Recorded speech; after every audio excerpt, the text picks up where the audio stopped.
प्रिय संस्कृत मित्राणी, नमो नमः। मैं दीपमाला उपाध्याय आप सबका स्वागत करती हूँ। आज मैं उपपद विभक्ति को लेकर उपस्थित हूँ। इसके पहले कारक विभक्ति को पढ़ाया जा चुका है। यदि आप अभी तक नहीं देखे हैं तो डिस्क्रिप्शन बॉक्स में प्लेलिस्ट का लिंक दिया गया है, वहाँ जाकर अवश्य देख लें। प्रस्तुत है उपपद विभक्ति।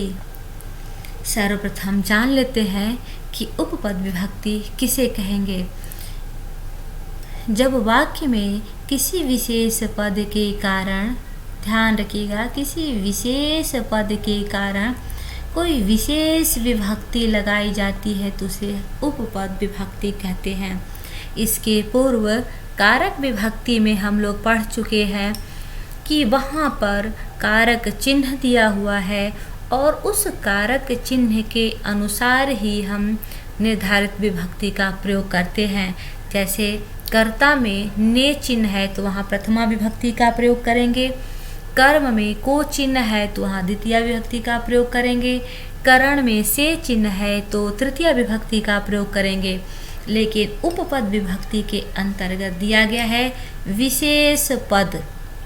कोई एक विशेष पद या शब्द होगा और उस विशेष शब्द के साथ विशेष प्रकार की विभक्ति का प्रयोग भी किया जाएगा, उसे हम उपपद विभक्ति कहते हैं।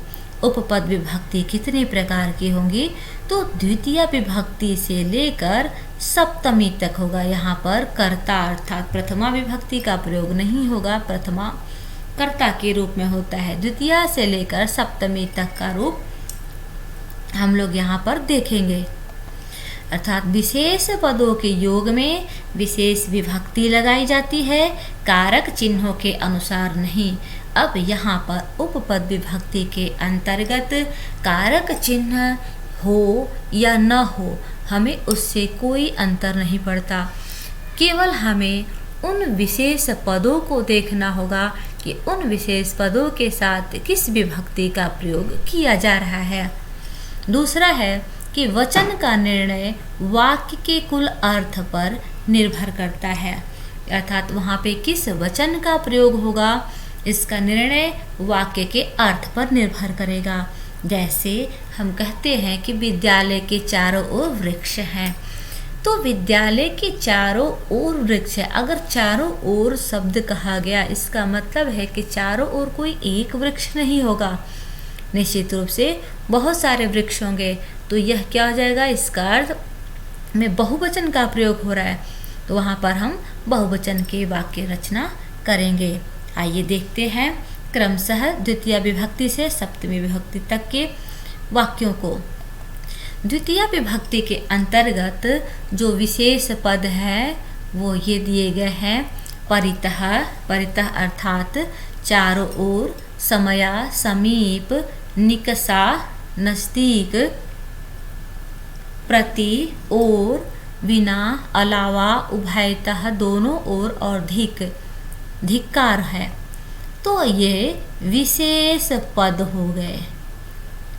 अर्थात जो ऊपर बताया गया है कि किसी विशेष पद के साथ विशेष विभक्ति का प्रयोग होता है, तो ये विशेष पद यहाँ पर लिख दिए गए हैं कि ये शब्द जहाँ भी होंगे उनके साथ ये विशेष विभक्ति अर्थात द्वितीय विभक्ति का ही प्रयोग किया जाएगा।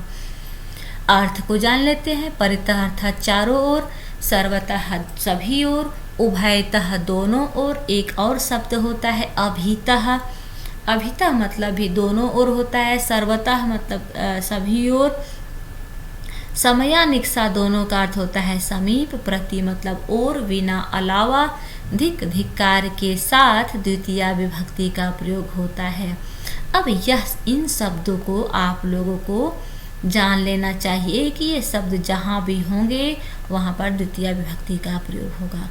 अब प्रश्न यह उठता है कि आखिर एक वाक्य में कई शब्द होते हैं, तो हम द्वितीय विभक्ति का प्रयोग कहाँ करेंगे? कर्ता में करेंगे, कर्म में करेंगे, क्रिया में करेंगे, कहाँ करेंगे? आइए देखते हैं। जैसे एक वाक्य है, विद्यालय के चारों ओर वृक्ष हैं। चारों ओर वृक्ष हैं। तो चारों ओर जब आया तो निश्चित रूप से चारों ओर के लिए हम परितः शब्द का प्रयोग करेंगे, और जब परितः शब्द का प्रयोग करेंगे तो निश्चित रूप से उस वाक्य में द्वितीय विभक्ति का भी प्रयोग होगा। तो कहाँ पर द्वितीय विभक्ति होगा? अर्थात जिसके चारों ओर, जिसके ओर, जिसके दोनों ओर, जिसके समीप, जिसके अलावा, जिसको धिक्कार है, उसी के साथ हम द्वितीय विभक्ति का प्रयोग करेंगे। तो इस वाक्य में विद्यालय के चारों ओर वृक्ष है, तो विद्यालय में द्वितीय विभक्ति का प्रयोग किया जाएगा। तो विद्यालयम हो गया, और चारों ओर के लिए हम जानते हैं कि परितः होगा, विद्यालयम परितः। और चारों ओर वृक्ष है तो कोई एक वचन में नहीं होगा, अर्थात निश्चित रूप से वहाँ बहुवचन का प्रयोग किया जाएगा, वृक्षाः सन्ति हो जाएगा। उसी प्रकार से देख लेते हैं सर्वतः मतलब सभी ओर, और सर्वतः के साथ द्वितीय विभक्ति का प्रयोग होगा। कहाँ द्वितीय विभक्ति लगेगा? जिसके सभी ओर होगा वहाँ पर द्वितीय विभक्ति का प्रयोग किया जाएगा। ग्रामम, गांव के चारों ओर हरियाली है, तो ग्रामम हो जाएगा, गांव के चारों ओर है, ग्रामम सर्वतः हरितिमा अस्ति। दूसरा उभयतः मतलब दोनों ओर, देवालय के, मंदिर के दोनों ओर वृक्ष हैं, तो हो जाएगा देवालयम, किसके दोनों ओर है? देवालयम, देवालयम उभयतः वृक्षाः सन्ति। समयानिक्सा का अर्थ हुआ समीप, अर्थात देवता के समीप भक्त हैं। देवम किसके समीप है? देवता के। देवम समया अथवा निक्सा दोनों में से कुछ भी लिख सकते हैं। देवम समया निक्सा भक्ताः सन्ति। प्रति अर्थात और, छात्रः विद्यालयं प्रति गच्छति, छात्र विद्यालय की ओर जाते हैं। किस ओर जा रहे हैं? तो विद्यालय की ओर जा रहे, विद्यालयं प्रति गच्छति। धिक अर्थात धिक्कारना, दुष्टों को धिक्कार है। किसको धिक्कारा जा रहा है? दुष्टों को। धिक तुष्टान। विना अर्थात अलावा। ध्यान रखिए, विना शब्द में द्वितीया, तृतीया और पंचमी इन तीन विभक्तियों का प्रयोग किया जाता है। जैसे यहाँ पे हम लिख सकते हैं जलम विना जीवनम नास्ति, जल के बिना जीवन नहीं है। यहीं पर हम जलेन बिना जीवनम नास्ति और जलात बिना जीवनम नास्ति भी लिख सकते हैं। तीनों रूप सही है। जलम बिना जीवनम नास्ति, जलेन बिना जीवनम नास्ति एवं जलात बिना जीवनम नास्ति। मुझे उम्मीद है कि आप लोगों को समझ में आ गया होगा। इससे संबंधित किस प्रकार से प्रश्न पूछे जाएंगे वह अभ्यास कार्य भी मैं शीघ्र ही लेकर उपस्थित रहूंगी, जिससे आप लोग आसानी से समझ पाएंगे एवं आपका परीक्षा भी अच्छे से हो सकेगा। अब आते हैं तृतीया विभक्ति पर। तो तृतीया विभक्ति के लिए निर्धारित पद है सह, साकम, समम, सार्धम, विना, अलम, सदृश, हीन। अब सह, साकम और समम तीनों का मतलब होता है साथ, जैसे मेरे साथ, तुम्हारे साथ। हीन अर्थात रहित, अलम अर्थात बंद करना या मना करना, विना अर्थात अलावा। विना का इसके पहले द्वितीय विभक्ति में जैसे बताए हैं कि जलम बिना, जलेन बिना, जलात बिना के साथ तृतीय विभक्ति का प्रयोग होता है। तो सह, साकम, समम, सार्धम इन सब का मतलब साथ होता है। जैसे सीता रामेण सह, सीता राम के साथ, जिसके साथ जाया जाए, जिसके साथ कार्य पूर्ण हो रहा हो, उसमें हम तृतीया विभक्ति का प्रयोग करेंगे। जैसे सीता राम के साथ जाती है, बन गई, तो सीता रामेण सह भी लिख सकते हैं, अथवा साकम, सार्धम या समम इनमें से कोई भी शब्द लिखा जा सकता है के साथ बन गई। हीन का अर्थ होता है रहित, रहित अर्थात अभाव होना। जैसे ज्ञानेन हीनः नरः न शोभते, जिससे हीन हो, जिससे रहता था, जो चीज़ न हो, ज्ञान से रहित व्यक्ति शोभा को नहीं प्राप्त था। जैसे धने नहीं न, धन से हीन है जिसके पास धन का अभाव हो। बुद्धिहीन कहते हैं जिसके पास बुद्धि न हो। उसी क्रम में अलम, अलम का मतलब बंद करना या बंद या मना करना है। ध्यान दीजिए, अलम का भी 2 जगह प्रयोग आता है, तृतीया और चतुर्थी। तृतीया में मना करने के योग में होता है। जब मना किया जाए, जो चीज़ रोका जाए, वहाँ पर तृतीया विभक्ति का प्रयोग होगा। और जहाँ पर एक पर दूसरे को भारी दिखाया जाए, वहाँ पर अलम का प्रयोग चतुर्थी विभक्ति में होता है। जैसे अलम विवादेन, विवाद बंद करो, झगड़ा बंद करो। अलम कोलाहलेन, शोरगुल बंद करो, कोलाहल बंद करो। यहाँ मना करने के अर्थ में आ रहा है तो तृतीया विभक्ति का प्रयोग होगा। बिना का मतलब अलावा, जलम बिना, जलेन बिना, जलात बिना जीवनम नास्ति। बिना का याद रखिएगा। द्वितीय, तृतीया और पंचमी, इन तीनों विभक्तियों का प्रयोग किया जाएगा। परीक्षा में आपसे तीनों नहीं पूछा जाएगा। परीक्षा में कोई भी एक रूप दे दिया जाएगा, अथवा या तो अशुद्ध चयन के लिए पूछा जाएगा। तो ये तीनों रूप दिया जाएगा, एक वह पूछा जाएगा जो कि उसमें नहीं हो। जैसे जलम, जलेन, जलात और जलस्य लिख दिया गया, तो अशुद्ध क्या है? जलस्य, क्योंकि इन तीनों का प्रयोग पूछा जाता है। चतुर्थी विभक्ति में जो शब्द निर्धारित किए गए हैं, रुच, दा, दा का मतलब यच, यच धातु होता है देना। नमः नमस्कार करना, कुप क्रोधित होना, स्वस्ति कल्याण। नमः नमस्कार करना, स्वाहा आहुति देना, स्वस्ति कल्याण, कुप क्रोध करना, रुच अर्थात रुच धातु पसंद होना के योग में चतुर्थी विभक्ति का प्रयोग होता है। जैसे नमः नमस्कार, किसको नमस्कार है? जिसको नमस्कार हो वहाँ पर हम चतुर्थी का प्रयोग करेंगे। नमः शिवाय, शिव को नमस्कार है तो शिव में चतुर्थी विभक्ति का प्रयोग होगा। श्री गणेशाय नमः, गणेश को नमस्कार है तो गणेश में चतुर्थी विभक्ति का प्रयोग करेंगे। पुनः स्वाहा आहुति देना, जिसको आहुति दिया जाए। इंद्राय स्वाहा, इंद्र के लिए आहुति। अग्नय स्वाहा, अग्नि के लिए आहुति। जिसको आहुति देना होगा उसमें चतुर्थी का प्रयोग करेंगे। स्वस्ति कल्याण, बालकाय स्वस्ति अर्थात बालक का कल्याण हो। छात्राय स्वस्ति, छात्र का कल्याण हो, जिसका कल्याण हो उसमें चतुर्थी का प्रयोग कर देंगे। कुप के योग में अर्थात जिसके ऊपर क्रोध किया जाए, जिसके ऊपर क्रोध किया जाए वहाँ पर चतुर्थी विभक्ति का प्रयोग होगा।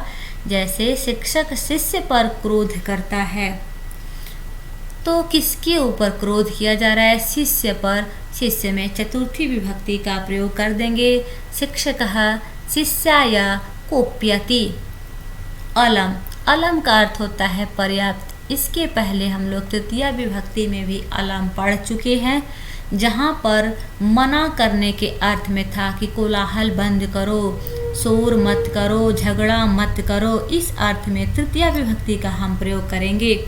लेकिन जब एक व्यक्ति पर या किसी पर दूसरे को पर्याप्त दिखाया जाता है, शक्तिशाली दिखाया जाता है, तो वहाँ पर चतुर्थी विभक्ति का प्रयोग करते हैं। जैसे रामः रावणाय अलम, राम रावण के लिए पर्याप्त हैं। तो जिसके लिए पर्याप्त हो वहाँ पर हम चतुर्थी विभक्ति का प्रयोग करेंगे। रामः रावणाय अलम। रुच धातु अर्थात पसंद होना। बालकाय मोदकम रोचते, बालक को मोदक अच्छा लगता है। अच्छा, जिसको अच्छा लगे उसमें चतुर्थी का प्रयोग करेंगे। बालकाय मोदकम रोचते। वानराय कदलीफलम रोचते। दा यक्ष धातु के साथ चतुर्थी का प्रयोग करेंगे। जिसको दान दिया जाए, जिसको भी धन दिया जाए या जिसको भी कोई वस्तु दिया जाता है हमेशा के लिए दान के अर्थ में, वहाँ पर हम चतुर्थी का प्रयोग करेंगे। भिक्षुकाय धनम यच्छति, भिक्षु को धन देता है। पंचमी विभक्ति पंचमी विभक्ति में बिना, वही, भी, रक्ष, ऋते के अर्थ में पंचमी विभक्ति का प्रयोग किया जाता है। बिना, अलावा, जो पहले भी बताया जा चुका है। बहि अर्थात बाहर, भी डर, परः अनंतरम, परः और अनंतरम दोनों का मतलब हुआ बाद में, पूर्वम पहले, रक्ष रक्षा करना के साथ पंचमी विभक्ति का प्रयोग किया जाता है। जैसे बहि अर्थात बाहर, विद्यालय के बाहर देवालय है, जिससे बाहर हो, वहाँ पर हम पंचमी का प्रयोग करेंगे। विद्यालयात बहिः देवालयम् अस्ति, विद्यालय से बाहर देवालय है। या ग्रामात बहिः देवालयम् अस्ति, गांव से बाहर देवालय है। भी डर, जिससे डर उत्पन्न हो, वहाँ पर पंचमी का प्रयोग करेंगे। बालकः सिंहात बिभेति, बालक सिंह से डरता है। बालक किससे डर रहा है? सिंहात बिभेति। या बालकः चौरात बिभेति, चोर से डरता है। परः मतलब बाद, परः और अनंतरम दोनों का मतलब बाद होगा। जैसे नगर के बाद गांव है। नगरात परः ग्रामम अस्ति, या नगरात अनंतरम ग्राम अस्ति, नगर के बाद गांव है। पूर्वम अर्थात पहले, मत पूर्वम रामः तिष्ठति, मेरे पहले राम बैठता है। जिसके पहले हो अर्थात मुझसे पहले राम बैठता है। मत पूर्वम रामः तिष्ठति, पंचमी का प्रयोग यहाँ पे हुआ है मत।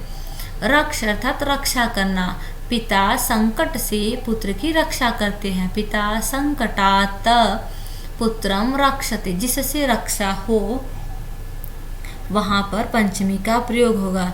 जैसे पिता सिंहात पुत्रम रक्षति, सिंह से पुत्र की रक्षा करते हैं।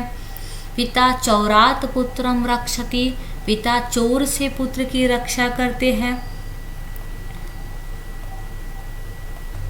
षष्ठी विभक्ति, ऊपरी अर्थात ऊपर, अधः, पूरतः, पृष्ठतः, निर्धारणे के योग में षष्ठी विभक्ति का प्रयोग होता है। निर्धारण अर्थात निर्धारण करना।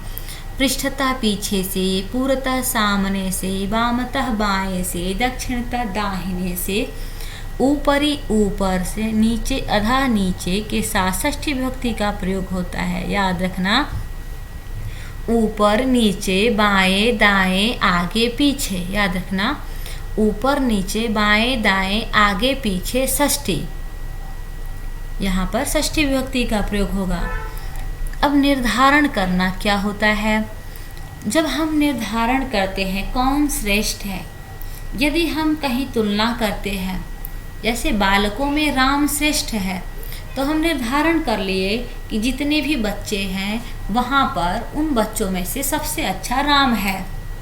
या कवि नाम कालिदास श्रेष्ठ है, कि जितने भी कवि हैं उन कवियों में कालिदास सबसे श्रेष्ठ है। पृष्ठतः अर्थात पीछे से, वाहनस्य पृष्ठतः स अगच्छत्, वाहन के पीछे से वह आता है। ऐसे ही हम दक्षिणतः, वामतः और पूरतः का प्रयोग भी कर सकते हैं। वाहन के पीछे से आता है, वाहन के आगे से आता है, वाहन के दाहिने से आता है, वाहन के बाएं से आता है। जिसके आगे पीछे बाएं दाएं ऊपर नीचे हो, वहाँ पर हम षष्ठी विभक्ति का प्रयोग कर देंगे। वाहनस्य पृष्ठतः स अगच्छत्, मार्गस्य पूरतः वाहनाः गच्छन्ति, मार्ग के सामने से वाहन जाते हैं। वामतः अर्थात बाएं से, रामस्य वामतः सीता गच्छति, राम के बाएं से सीता जाती है। दक्षिणतः अर्थात दाहिने से, राम के दाहिने से लक्ष्मण जाते हैं। ऊपरी अर्थात ऊपर, वृक्ष के ऊपर बंदर हैं, वृक्षस्य ऊपरी वानराः सन्ति, अधः वृक्षस्य अधः वानराः सन्ति, वृक्ष के अधः नीचे बंदर है। षष्ठी विभक्ति में इन ऊपरी और अधः का प्रयोग आपकी जो चित्र वर्णन आता है उसमें भी अधिकांशतः देखने को मिल जाएगा, अगर आप इस पे ध्यान दें तो। क्योंकि चित्र में बहुत सारी चीज़ें ऐसे होती हैं, जो वृक्ष होता है या कोई भी चीज़ उसके नीचे या ऊपर होते हैं, वहाँ पे इस तरह की वाक्य रचना आप कर सकते हैं। सप्तमी विभक्ति में स्नेह अर्थात स्नेह करना, निपुण, विश्वासपटु, कुछ ऐसे शब्द जैसे कुशल, प्रवीण, निपुण, इन सब पटु, इन सब का समान अर्थ होता था। किसी भी कार्य करने में कुशल को इन सारे शब्दों का प्रयोग करते के लिए, जैसे कुशल, प्रवीण, निपुण, पटु। विश्वास अर्थात विश्वास करना, स्नेह मतलब स्नेह करना के साथ सप्तमी विभक्ति का प्रयोग होता है। जैसे कुशल, प्रवीण, निपुण कार्य में कुशलता के अर्थ में होता है। छात्र संस्कृते, छात्र संस्कृत में पर चिन्ह आया, लेकिन हमें में पर चिन्ह के अनुसार नहीं, बल्कि हमें कुशल, निपुण, पटु के अनुसार वहाँ पर विभक्ति का प्रयोग करना है। छात्र संस्कृते कुशलः लिखे, निपुणः लिखे, प्रवीणः लिखे, पटु लिखे अस्ति। या छात्रः क्रीडने खेलने में कुशलः अस्ति, छात्रः गायने निपुणः अस्ति, छात्रः पठने प्रवीणः अस्ति। इस तरह से आप लिख सकते हैं।